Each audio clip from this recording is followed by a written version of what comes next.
Սիրելի հետևողներ, քանի որ այս ընթացքում ես ընթերցում եմ երկու ստեղծագործություն, անգլերեն, ռուսերեն եւ հայերեն, միաժամանակ կներկայացնեմ հայերեն ստեղծագործությունը, դա Ժյուլ Վերնի ստեղծագործություններից է, որը արկածային ժանրի գրող է եւ համարվում էր ապագան կանխատեսող գրող, այսինքն իր ստեղծագործությունները մենք տեսնում ենք այնպիսի իրավիճակներ եւ այնպիսի հարցերի լուծում, որոնք որ իրականացել են ապագայում, դեռևս իր ժամանակ դա չի եղել, սակայն ինքը կանխատեսել է եւ կարողացել է կանխատեսել ապագան։ Դրա համար այս իսկ պատճառով կոչվում է նաեւ ապագան կանխատեսող կամ կանխատեսած գրող, ֆրանսիացի գրող է Ժյուլ Վերնը, հիմա կներկայացնեմ 15-ամյա նավապետ վեպը, այն ինձ համար առաջին ստեղծագործությունը, որը ես արկածային գրադարան ընթերցում եմ, քանի որ չեմ ընթերցել եւ չեմ սիրել արկածային գրականություն։ Սակայն այս ստեղծագործությունը առանձնանում է նրանով, որ ինձ համար շատ կարևոր հարց է բարձրացվում եւ կարևոր հարց է քննարկվում դրա մեջ, դա ստրկատիրական կարգերն են եւ ստրկությունն է, մարդկային ստրկության մասին է խոսքը, ոչ թե կենդանական աշխարհում, որը որ առավել սարսափելի է։ Եվ ես այնպիսի տողեր եմ ընթերցել այս գրքում, ճիշտ է, ֆիլմերում տեսել եմ նման իրավիճակներ, բայց երբ որ ընթերցում ես այդ բառերը եւ հատ-առհատ պատկերացնում ես այդ գործողությունները, դա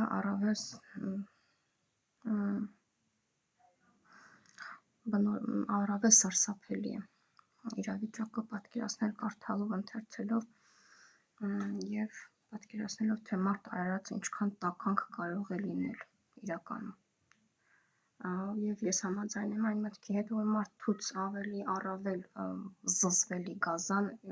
այս աշխարհում գոյություն չունի։ Կարդալով այս ստեղծագործությունը ես եկա այդ եզրահանգմանը։ Եվ ես չէի պատկերացնում իրականում, որ մարդ իրականում այս մեր դարաշրջանում քիչ դժվար է պատկերացնել, որ մարդ կարող է լինել Հանիբալ։ Ես դա չէի պատկերացնում, լսել էի այդ երևույթի մասին, բայց իրականում սա կարդում ես եւ տեսնում ես, որ դա իրականություն է եղել։ Ուրեմն, մի քանի խոսք Ժյուլ Վերնի մասին, ասեցի, որ ֆրանսիացի գրող է, շատ դժվար կյանքով է ապրել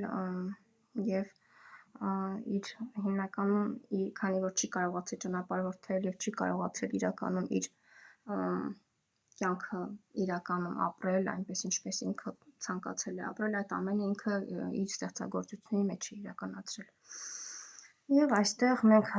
ինչ կարող ենք այս վեպի մասին կարդալ, Ժյուլ Վերնի այս հանրահայտ վեպը պատմում է 15-ամյա մի պատանու Դիքսենի եւ նրա ուղեկիցների արկածների մասին, դավաճանության հետևանքով Աֆրիկա ընկնելով նրանք ենթարկվում էին բազմաթիվ ծանր փորձությունների, ականատես լինում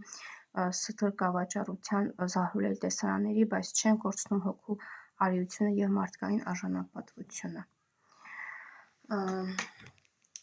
Այստեղ ինքը վեպը սկսվում է Պիլգրիմ Արագաստան նավի ճանապարհորդություններով, որի նավապետը եղել է նավապետ Հուլը, սակայն նա նավապետ Ջեյմս Ուոլդենի հետ միասին համագործակցել են եւ այս նավապետերի վախճանից հետո նավի նավապետը դարձել է Դիկ Սենդը, որը որ 15-ամյա պատանի էր եւ հենց այդ պատանու անունով է վեպը կոչվում 15-ամյա նավապետը։ Դիկ Սենդը ինքը շատ լավ տղա է, շատ ազնիվ, խիզախ, կարողանում է վերցնել իր տնօրինության տակ ամբողջ նավի կառավարումը, չնայած որ նավի վրա լինում է տականք, որը որ կեղծելով եւ դերասանություն անելով սողոսկում է, ճողոպրում է նավի մեջ եւ այնտեղ Դիկ Սենդին մեջքից հարվածում է, փորձում է նավի հունը փոխել եւ նրան դա հաջողվում է իրականում, դա Նեոգորո անունով մի մարդ է լինում, որը հենց ինքը բանը այդ ստրկավաճառների հետ միասին կապերի մեջ է լինում։ Սակայն Դիքսենդը եւ մնացած նավապետ Հուլը եւ մնացած նավապետերը, որոնք որ այդ Արագաստը ստեղծել են եւ Արագաստը այդ նավը ճանապարհորդության են հանել, չեն իմացել, որ այդ տականքը սողոսկել է նավ, ըստ երևույթին հենց նավը վնասելու եւ այն ընթացքը փոխելու համար, որը նրան հաջողվում է իրականում եւ դրա հետևանքով նրանք ընկնում են ոչ թե Ամերիկա, որտեղ որ պետք է իրականում գնային եւ այնտեղ կար նաեւ մի կին Տիկին Օլդենը, որը որ երեխայի հետ էր, որոնց պետք է հասցնեին այդ Ամերիկայի ծովափը իր ամուսնու հրահանգով։ Տիկին Օլդենի ամուսինը նույնպես եղել է այս նավի նավապետը Ջեյմս Օլդենը, կալիֆոռնիացի հարուստ նավապետ է եղել եւ հենց այդ Պիլգրիմ Արագաստանավը իրեն է պատկանել։ Շատ չեմ ուզում երկարացնեմ, շատ երկար կարող եմ խոսել, քանի որ շատ հետաքրքիր գիրք է ինքը ըստ երևույթին, սակայն կառանձնացնեմ այն հատվածները, որոնք ընթերցով սփշաքաղվել եմ եւ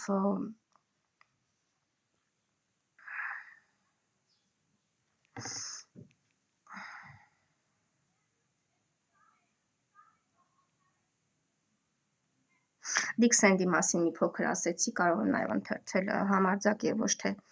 խիզախ մարդկանց է գրեթե միշտ ճպտում, բախտը խիզախ մարդը կարող է անխոհեմ լինել, համարձակ մարդը նախ մտածում է, հետո գործում, այստեղ է տարբերությունը։ Դիքսենդը համարձակ էր 15 տարեկան հասակում նա արդեն կարողանում է որոշել իր անելիքը եւ մտածված կերպով հասցնել վախճանին։ Նրա կայտառ միաժամանակ լուրջ դեմք ուշադրություն էր գրավում, նա չէր շռայլում իր խոսքերը ու շարժումները, ինչպես անում են սովորաբար նրա տարիքի տղաները։ Փոքր հասակից, երբ երեխաները քիչ են հետաքրքրվում կյանքի խնդիրներով, նա գիտակցել էր իր վիճակը եւ խոստացել էր իրեն մարդ դառնալ սեփական ուժերով։ Եվ նա կազմակերպվել էր գրեթե հասունացած մարդ դարձել այն տարիքում, երբ ուրիշները դեռևս երեխա էին։ Այս մի փոքրիկ հատվածներ էր հետաքրքիր, որպես մարդ ձևավորվելու համար կարող է նաև օրինակ ծառայել մարդ դառնալու համար ոմանց համար։ Եվ հիմա կընդգծեմ արդեն այդ գերեվաճառության հատվածներն հետաքրքիր, դե արդեն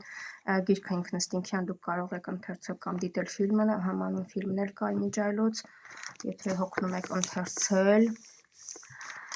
Ուրեմն, այստեղ գերեվաճառության պատմության մասին է խոսվում, երկրորդ մասը հենց այդ գերեվաճառությունով է սկսվում, ինչպես է այդ գերեվաճառությունը զարգացել, ոնց է այդ երևույթը առաջացել երկիր մոլորակի վրա։ Մահմեդականները Իսպանիայից վռնդվելուց հետո հաստատվեցին նեղուցի, խոսքը Ջիբրալթարի նեղուցի մասին է, մյուս կողմը Աֆրիկյան ծովափում։ Պորտուգալացիները, որոնք այդ միջոցին գրավում էին ծովափի այդ մասը, սաստիկ հալածում էին նրանց։ Այս փախստականների մի մասը բանտարկվեց եւ վերադարձվեց Պորտուգալիա։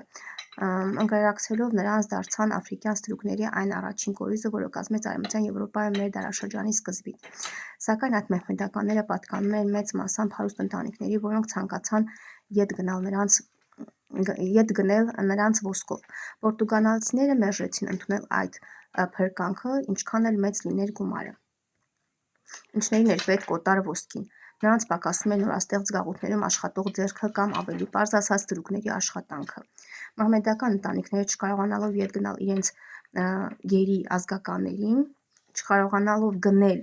իրենց գերի ազգականներին, առաջարկեցին նրանց փոխել ավելի մեծ թվով աֆրիկացի նեգրերի հետ,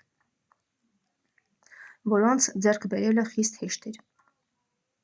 Այդ առաջարկն ընդունվեց պորտուգալացիների կողմից, որոնց համար շահավետ էր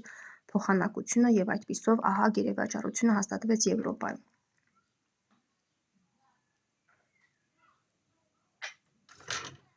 Սա գերեվաճառության մասին եւ նաեւ մենք գիտենք, որ ովքեր են պայքարել գերեվաճառության դեմ, այստեղ այդ մարդկանց մասին նույնպես խոսվում է գրքի մեջ, ովքեր են եղել այն մարդիկ, ովքեր պայքարել են երևաճարության դեմ, դա ամենակարկառուն դեմքը եղել է Լիվինգսթոնը։ Հիմա չեմ կարդա Լիվինգսթոնի մասին, եթե ցանկանում եք կարող եք ինքներդ ուսումնասիրել եւ գտնել տեղեկատվություն, նա եղել է անգլիացի եւ պայքարել է այդ երևույթի դեմ։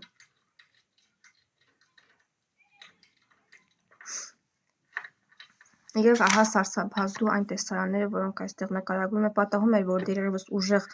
երիտասարդ ստրուկները մեռնում են առանց որևէ հիվանդության նշանի։ Հիշում եմ, թե ինչ է ասել Լիվինգսթոնը այս առիթով. «Այ դժբախտ մարդիկ գանգատվում են սրտից, ձեռքը դնում են կրծքին եւ ընկնում։ Պարզապես սիրտն է պայթում։ Այս երևույթը հատուկ է ազատ ապրող մարդկանց, որոնք ստրկացվում են առանց այդ կյանքին պատրաստ լինելու»։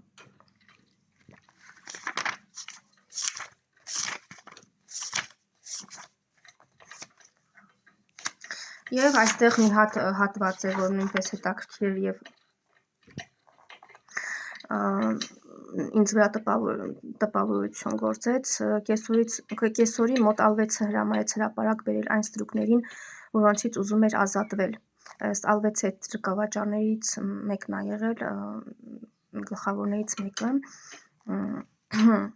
Այսպիսով շուկայի ամբոխի վրա ավելացավ եւս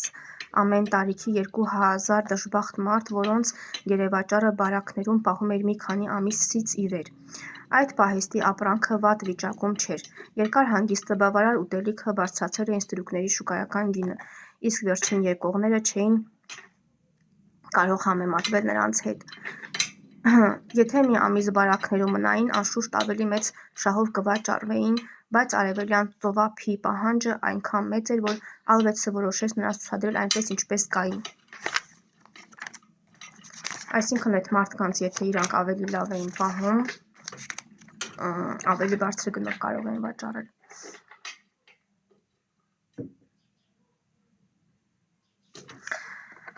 Ուրեմն, սա պատիժների վերաբերյալ է, ինչ պատիժներ էին կիրառվում այդ ժամանակահատվածում մարդկանց նկատմամբ։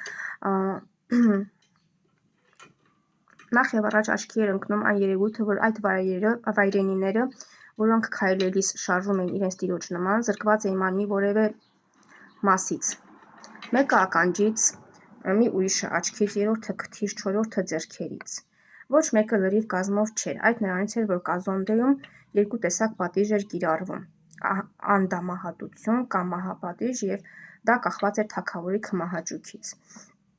Ամենափոքր հանցանքի համար հեռացնում էին որևէ անդամը, իսկ ավելի մեծ հանցագործողների ականջներին էին կտրում, որպեսզի չկարողանան օղեր կախել։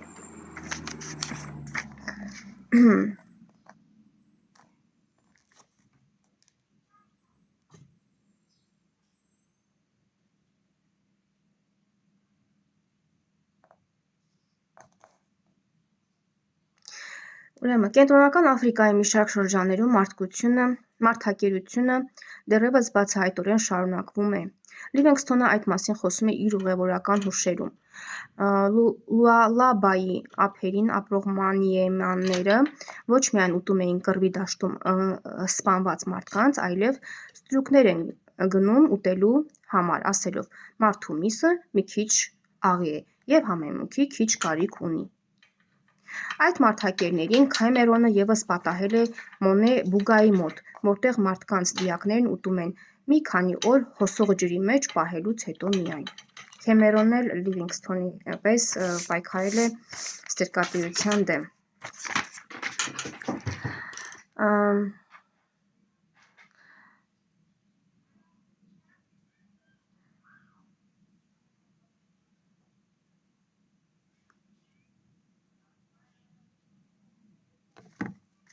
Եվ հետաքրքիր մի փաստ էլ կար, այստեղ մարդկանց ինչպես կարելի էր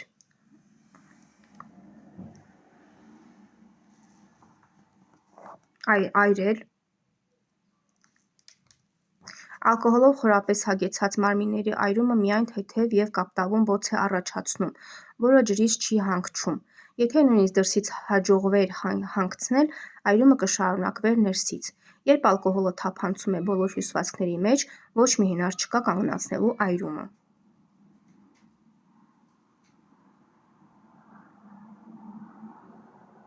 Մի քանի րոպե հետո Մուանի Լունգան եւ նրա բարձրպաշտոնյան անշնչացել էին, բայց շարունակում էին այրվել։ Քիչ հետո այնտեղ, որտեղ նրանք թավալվել էին, միայն ածուխ, 1 կամ 2 ողնաշարի կտոր մատներ էին մնացել։ Ահա այն բոլորը, ինչ որ մնացել էր Կազոնդեի թագավորից և նրա մինիստրներից։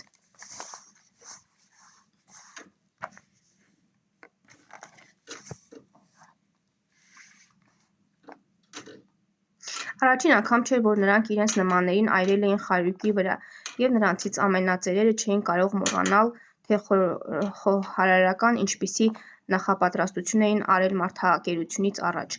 Նրանք լավ գիտեին, որ մարդկային մարմինը շատ դժվար է այրվում, և ահա նրանց թագավորն ու մինիստրը այրվեցին իրենք իրենց։ Նրանց համար ինչ-որ անբացատրելի բան կար այստեղ։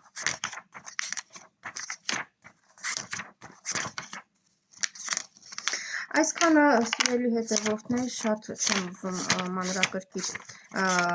երկարացնել, կարող եք ինքներդ էլ կարդալ և նաև ներկայացնել ձեզ համար ապշեցուցիչ հատվածները, կամ որոնք որ ձեզ վրա